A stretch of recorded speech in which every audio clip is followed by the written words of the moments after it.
मोदी जी की महिमा है निराली, ये तो गूंगे से भी गवाते हैं कव्वाली। आतंकवाद और ड्रग्स का गठजोड़ विश्व के लिए खतरा, बोल रहे हैं कौन? प्रधानमंत्री मोदी। पहलगाम कांड हुआ, दिल्ली में बम फूट गया, और जब जब आतंकवादी घटना होती है तब तक चुनाव के समय होती है। धर्म के नाम पर जो पूरे देश में मोदी जी आतंकवाद का आपने जहर बोया है, वो भी आतंकवाद ही है। ड्रग्स और हथियार और हवाला जो पहले बॉम्बे हब था, अब वो गुजरात का हब बन गया है। ड्रग्स गुजरात के संरक्षण में पूरे देश में बट रहा है। दिल्ली में जितने हाई प्रोफाइल क्लब चलते हैं, आप चले जाइए, खुलेआम आपको एमडीएक्स ड्रग लेते हुए युवा युवती मिलेंगे। आईबी ऑफिस दिल्ली में, सीबीआई ऑफिस दिल्ली में, नारकोटिक्स ऑफिस दिल्ली में, गृह मंत्रालय दिल्ली में, मोदी दिल्ली में, अमित शाह दिल्ली में। अडानी को टच करने का तो मोदी जी टच होते हैं, इसलिए अडानी को जो टच करेगा या तो जेल में जाएगा या तो पैसे से खरीदा जाएगा, नहीं तो ढिशुम ढिशुम काम खत्म। नमस्कार, आदाब, सत श्री अकाल। मैं अमित मौर्य, आप देख रहे हैं अचूक संघर्ष। मोदी जी की महिमा है निराली, ये तो गूंगे से भी गवाते हैं कव्वाली। जी हाँ, महामानव मोदी जी वही बात बात पर झूठ बोलने वाले, जनता की भावनाओं से खेलने वाले, पब्लिक को चूतिया बनाने वाले, प्रातः स्मृति श्री श्री 1008 मोदी जी की हर बात निराली। पुनः कह रहा हूं, गूंगे से भी गवा दे कव्वाली। और एक बात और बताना चाहता हूं, मोदी भक्ति में जनता इतनी लीन है कि मोदी जी ने अपने अंध भक्तों को कंघा बेच दिया। तो सबसे बड़ी बात यह है कि ये जो गंजे हैं, ये कंघा खरीद भी लिए, और उससे बड़ी बात यह है कि सुबह नहा के मोदी जी वाले कंघे से वो बाढ़ झाड़ते हैं। इसीलिए इस देश का ये हाल है। अब 23 नवंबर दैनिक जागरण, मोदी जी दक्षिण अफ्रीका दौरे पर गए थे। उनका ये देखिए, दैनिक जागरण ने हेडिंग क्या, मोदी जी क्या हेडिंग दिए है।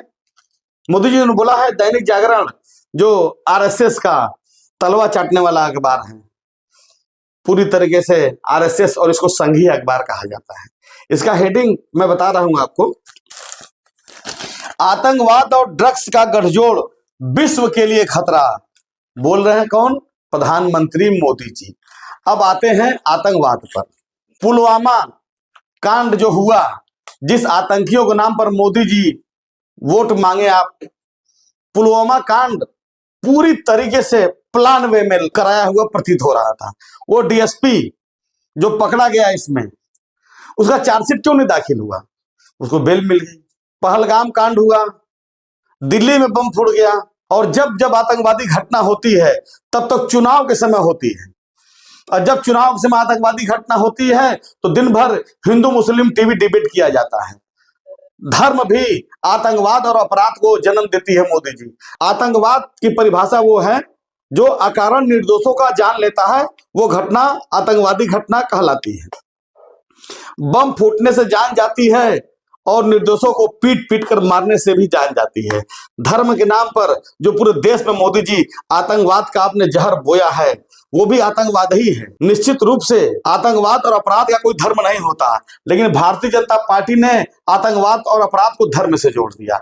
अब दूसरी बात आते हैं, ड्रग्स का गठजोड़। ये बात कौन बोल रहा है? मोदी जी। मैं बार बार एक कहावत बोलता हूं, अक्सर बोलता हूं और आगे भी बोलूंगा कि आन के बिलैया सौर सिखावे, अपने कुकुरन से नोचवावे। अर्थात दूसरों को आप उपदेश दे रहे हैं और खुद ही वही काम कर रहे हैं। ड्रग्स का गठजोड़ बोल कौन रहा है? मोदी जी। अरे गुजरात आपका मुद्रा पर कितनी बार आपके प्रिय सखा का बंदरगाह है, उस पर कितना ड्रग्स पकड़ाया, कितना हेरोइन पकड़ाया। ड्रग्स और हथियार और हवाला जो पहले बॉम्बे हब था, अब वो गुजरात का हब बन गया है। और पाकिस्तान से डेली 200 करोड़ का अफीम आता है, और गुजरात में आपके मित्र के यहाँ ही हेरोइन बनती है उससे, और पूरे एशिया महाद्वीप में 200 करोड़ की सप्लाई है।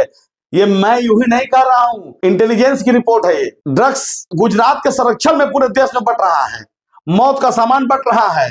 और इसका एक जीता जागता और उदाहरण दे रहा हूं आपको। दिल्ली में जितने हाई प्रोफाइल क्लब चलते हैं, आप चले जाइए, खुलेआम आपको एमडीएक्स ड्रग लेते हुए युवा युवती मिलेंगे। आईबी ऑफिस दिल्ली में, सीबीआई ऑफिस दिल्ली में, नारकोटिक्स ऑफिस दिल्ली में, गृह मंत्रालय दिल्ली में, मोदी दिल्ली में, अमित शाह दिल्ली में, फिर भी ड्रग्स कंट्रोल नहीं हो रहा है। तो मोदी जी दक्षिण अफ्रीका में जाके भी फिर नया झूठ बोल दिए। पहले ड्रग्स का अपने घर के आंगन में तो बंद कराइए मोदी जी।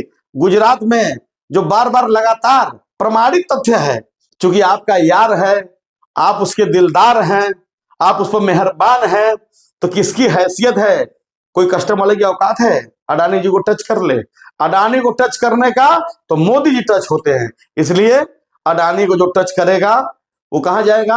या तो जेल में जाएगा, या तो पैसे से खरीदा जाएगा, नहीं तो ढिशुम ढिशुम काम खत्म। ये तो हाल है। तो धन्य है मोदी जी, आतंकवाद और ड्रग्स के जनक। प्रथम दृष्टिया कहीं न कहीं तो सरकारी असफलता ही आतंकवाद और ड्रग्स के कारोबार को बढ़ावा दे रही है। और सरकार किसकी है? आपकी। तो जिम्मेदार कौन हुआ? नेहरू जी। नेहरू जी सवाल पूछें कि राजीव जी से पूछें, इंदिरा जी से पूछें, अटल बिहारी वाजपेयी से पूछें? सवाल तो मोदी जी आपसे ही पूछे जाएंगे, और बार बार पूछे जाएंगे, 1000 बार पूछे जाएंगे। तो गलती नहीं, गलतियों का अंबार खड़ा किया है आपने, लेकिन अब तो कुछ अच्छा करिए। अरे अब से भी समय है, अब से भी जगिए। कम से कम हिंदुस्तान को 2014 के बाद आप जो विनाश के रास्ते पर ले गए हैं, उसको विकास के रास्ते पर बदलिए। कम से कम हम लोग का पेट्रोल 2014 वाला ला दीजिए, हम लोग का गैस 14 वाला ला दीजिए, हम लोग का भारतीय रुपया 14 वाला ला लीजिए। हमको नहीं चाहिए 11 साल का विकास आपका, वो आपका विकास है। मोदी राज में विकास अनहरा व पगला गया है, जो आप आतंकवाद और ड्रग्स की दुहाई बार बार दे रहे हैं। और एक बात और बताना चाहता हूं, दिल्ली में जितने भी नशे के हब के क्लब चल रहे हैं, वो भाजपा नेताओं के हैं या भाजपा नेताओं का घोषित रूप से पार्टनरी है। तो जहां आप रहते हैं, जहां राष्ट्रपति रहते हैं, जहां देश की सारी सेंट्रल एजेंसियां हैं, वहां तो ड्रग बंद नहीं करवा रहे हैं।